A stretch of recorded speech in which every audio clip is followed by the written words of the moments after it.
They get you from A to B. And then there are cars that grab you by the scruff of the neck and shout in your face. The Nissan Skyline GTR R34 is one of those cars. It's not just a collection of metal, glass, rubber, it's a legend, a myth, a machine so utterly brilliant it earned the nickname Godzilla. Why? Because when it landed in 1999 it simply stomped on everything else in its path. It was a Japanese monster, ready to take on the world's supercars, and it did so with a level of technological genius that left the Italians and the Germans scratching their heads in complete and utter bewilderment. The look of the R34 is pure, unadulterated aggression. It's not beautiful in the way a Ferrari is. Now let's talk about the engine. And what an engine it is. Under the bonnet sits the legendary RB26 DET. That's not just a random collection of letters and numbers, it's a code for automotive nirvana. It's a 2.6-liter twin-turbocharged straight-six powerhouse.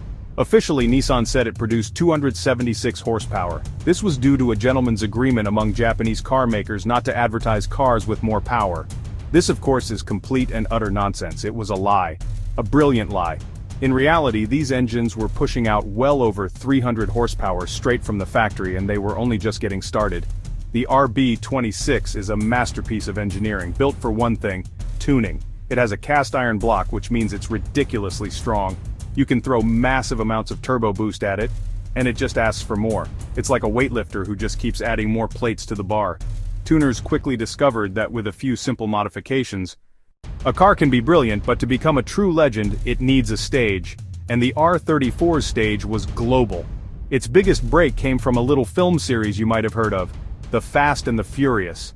The late Paul Walker's character, Brian O'Connor, drove a stunning Bayside Blue R34 in Too Fast, Too Furious.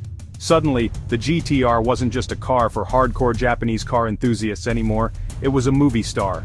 An entire generation of kids and young adults saw that car fly through the air, the iconic blue Nissan GTR R34 jumping a bridge, a scene reminiscent of its movie fame, chased down villains on the streets of Miami and instantly fell in love. Its appearance cemented the R34 as the ultimate hero car for the tuner scene. Before it was a movie star, however, the R34 was a video game god.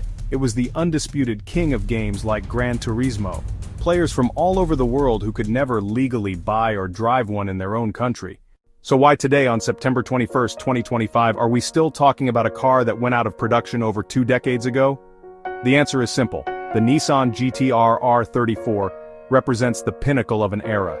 It was the last of the analog supercars that was packed with digital genius. It came before everything became dominated by paddle-shift gearboxes, overly complex infotainment systems, and electronic nannies that take all the fun away.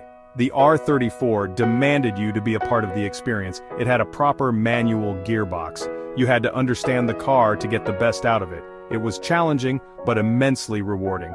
It's also a time capsule of 1990s Japanese engineering excellence. This was a period when Japanese car manufacturers were at the top of their game, building some of the most exciting and innovative cars in history.